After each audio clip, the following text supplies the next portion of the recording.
जय माता दी दोस्तों, आप सभी का आपके अपने चैनल आसान राह में हार्दिक स्वागत है। मैं हूं अपर्णा। दोस्तों, आज हम इस वीडियो में आपको बताएंगे अपरा एकादशी कब है, अपरा एकादशी की व्रत कथा, पूजा विधि, शुभ मुहूर्त और अपरा एकादशी के दिन भूल कर भी ना करें ये काम। साथ ही 2 काम आपको ज़रूर करने हैं।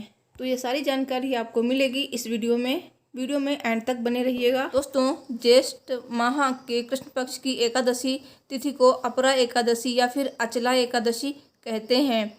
धार्मिक मान्यताओं के अनुसार इस एकादशी के व्रत को करने से सभी कष्टों से मुक्ति और सुख सौभाग्य की प्राप्ति होती है। इस साल अचला एकादशी व्रत 6 जून रविवार के दिन रखा जाएगा। धार्मिक मान्यता के अनुसार इस एकादशी व्रत में सभी प्रकार से कष्टों से मुक्ति और स्वर्गलोक की प्राप्ति होती है। तो नियमानुसार व्रत रखने वाले को इस दिन अपरा एकादशी व्रत कथा को जरूर सुनना चाहिए। तो दोस्तों, वीडियो शुरू करने से पहले आपसे एक रिक्वेस्ट है, अगर अभी तक आपने मेरे चैनल को सब्सक्राइब नहीं किया है तो प्लीज़ सब्सक्राइब कीजिए। सब्सक्राइब के बाद बेल बटन को ज़रूर प्रेस करें ताकि आपको मेरे हर न्यू वीडियो की नोटिफिकेशन मिल सके। दोस्तों, अब जानते हैं अचला एकादशी का व्रत मुहूर्त।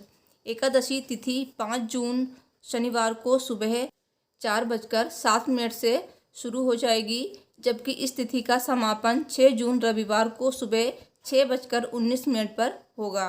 वहीं व्रत पारण मुहूर्त अगले दिन यानी 7 जून को सुबह 5:12 से 7:59 तक रहेगा।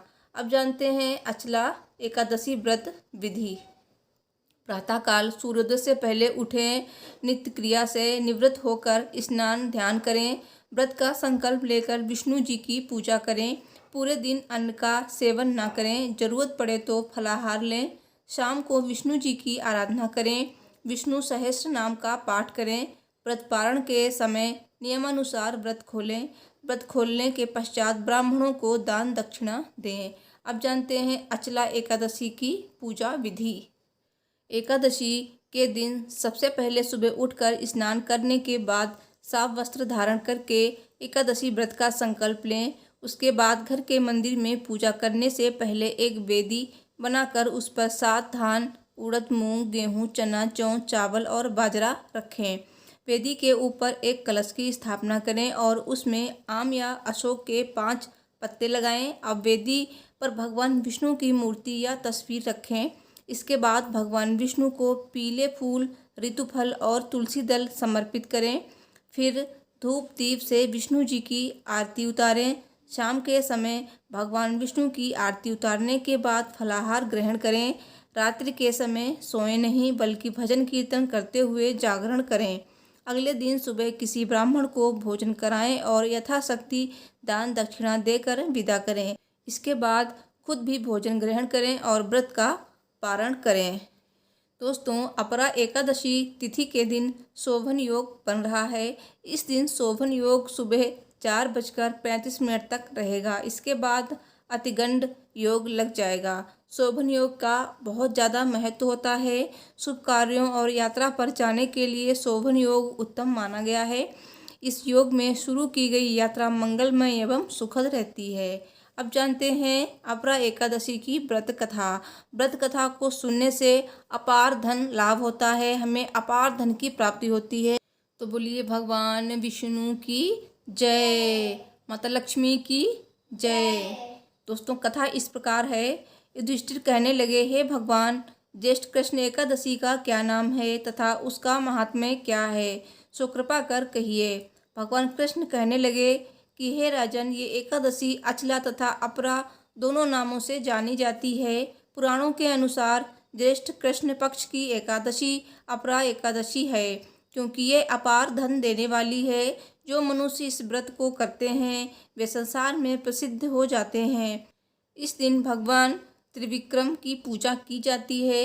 अपरा एकादशी के व्रत के प्रभाव से ब्रह्म हत्या, भूत योनि, दूसरों की निंदा आदि के सब पाप दूर हो जाते हैं। इस व्रत के करने से पर स्त्री गमन, झूठी गवाही देना, झूठ बोलना, झूठे शास्त्र पढ़ना या बनाना, झूठा ज्योतिषी बनना तथा झूठा वैद्य बनना आदि सब पाप नष्ट हो जाते हैं।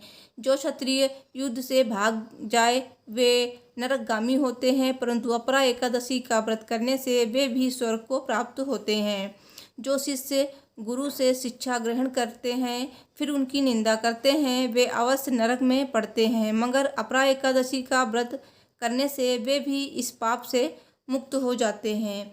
जो फल तीनों पुष्कर में कार्तिक पूर्णिमा को स्नान करने से या गंगा घाट पर पितरों को पिंडदान करने से प्राप्त होता है, वही अपरा एकादशी का व्रत करने से प्राप्त होता है।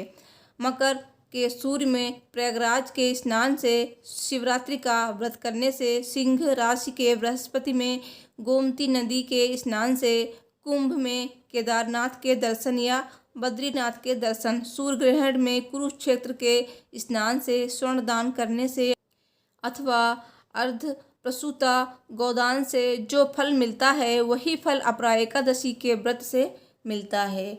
यह व्रत पाप रूपी वृक्ष को काटने के लिए कुल्हाड़ी है, पाप रूपी ईंधन को जलाने के लिए अग्नि, पाप रूपी अंधकार को मिटाने के लिए सूर्य के समान, मृगों को मारने के लिए सिंह के समान है।